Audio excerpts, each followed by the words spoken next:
employee engagement and what is the return on investment. That's what we're going to talk about in this video.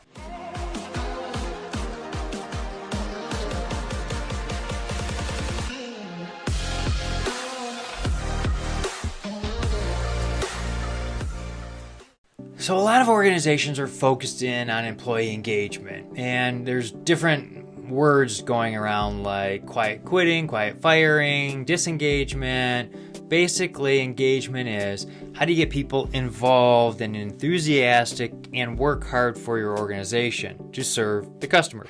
The other thing that people talk about is what's the return on investment? If I try to get all these people involved in my organization, maybe they're a call center or whatnot, does it really benefit us to work on this employee engagement? Well, I can tell you right now that about 70% of most people are not engaged somewhat at their job.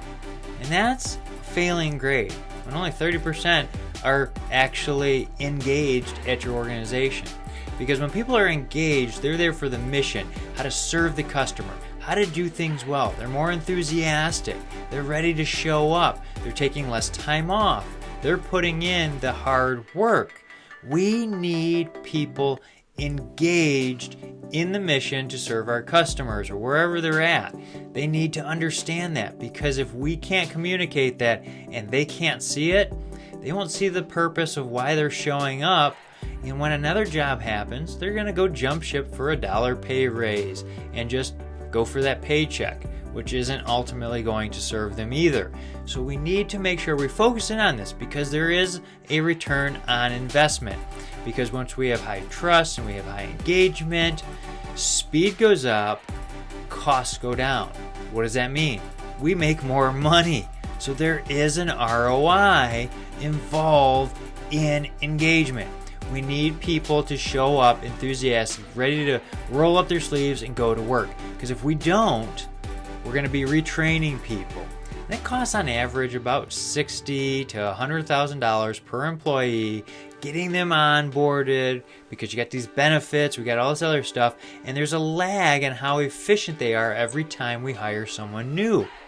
That slowness impacts our profitability. And that is the key results. Like, we can have high revenues and no profits and still go out of business.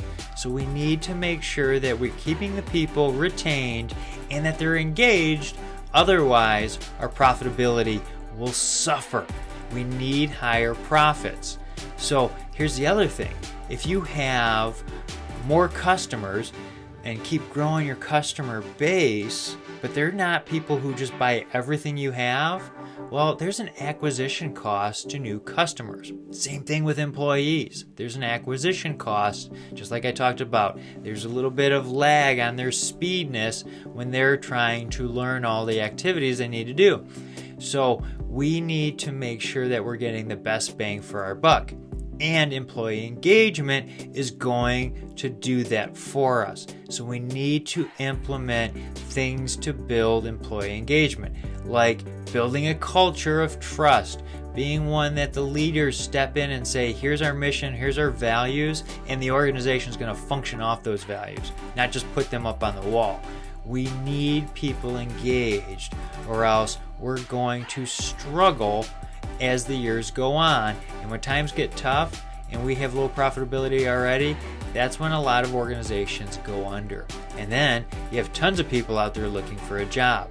So by putting forth the effort to work on employee engagement, we're going to be successful long term. It's going to help us be more profitable. We need profits to succeed. Now, if you have any more questions on it, feel free to reach out.